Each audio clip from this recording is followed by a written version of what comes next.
SLBC ప్రమాదం తర్వాత లోపల ఆ 8 మంది పరిస్థితి ఏంటి?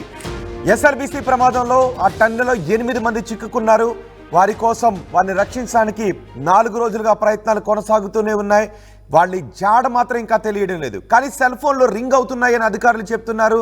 దీంతో తెలుగు రాష్ట్రాల ప్రజలు కూడా చాలా ఉత్కంఠగా ఎదురు చూస్తున్నారు. లోపల చిక్కుకున్న కార్మికులు క్షేమంగా బయటకు రావాలి అని మంత్రులు కూడా అక్కడికి వెళ్ళి సహాయక చర్యలను పర్యవేక్షిస్తున్న దృశ్యాలు ఆర్టీవీ స్క్రీన్ పైన చూస్తున్నాం.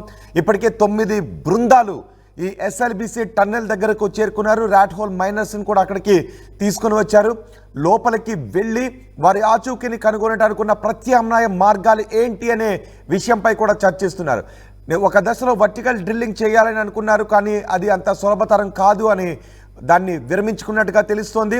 లోపల ఎక్కడ చూసినా కూడా బురద నీరే కనిపిస్తూ ఉన్నాయి. ఒక దశలో కన్వేయర్ బెల్ట్ పైన చాలా జాగ్రత్తగా లోపలికి నడిచి వెళ్లాల్సి వస్తుంది. ఏదైనా అనుకునేది జరిగితే కన్వేయర్ బెల్ట్ కూడా తెగిపోయే అవకాశం ఉంటుందేమో అని భావిస్తున్నారు. ఇక అక్కడ ఒక రైలు మార్గం కూడా ఉంటుంది. లోపల టన్నెల్లో పనిచేయడానికి రైలు మార్గాన్ని కూడా ఏర్పాటు చేస్తారు. ఆ రైలు మార్గమే ఆప్షన్ అని అనుకుంటూ ఉన్నారు. దాన్ని కూడా పునరుద్ధరించే పనులు చేపడుతున్నట్టుగా తెలుస్తోంది. ప్రమాదంలో చిక్కుకున్న కార్మికుల ఫోన్లు రింగ్ అయ్యాయని అధికారులు చెప్తున్నారు. కానీ ఫోన్లు పనిచేస్తున్న కార్మికులు మాత్రం స్పందించడం లేదు అంటే కొన్ని అనుమానాలు, ఆందోళనలు వ్యక్తమవుతున్నాయి. దీంతో కుటుంబ సభ్యులు కూడా ఆందోళన వ్యక్తం చేస్తున్నారు.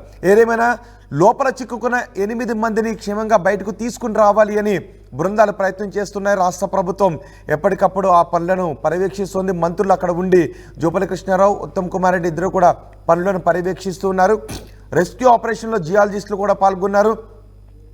కన్వేయర్ బెల్ట్ పై నడుస్తూ స్పాట్కు చేరుకున్నారు జియాలజిస్టులు. అయితే కన్వేయర్ బెల్ట్ కూడా ఈ క్షణమైనా తెగిపోయే అవకాశం ఉంది అని భావిస్తున్నారు.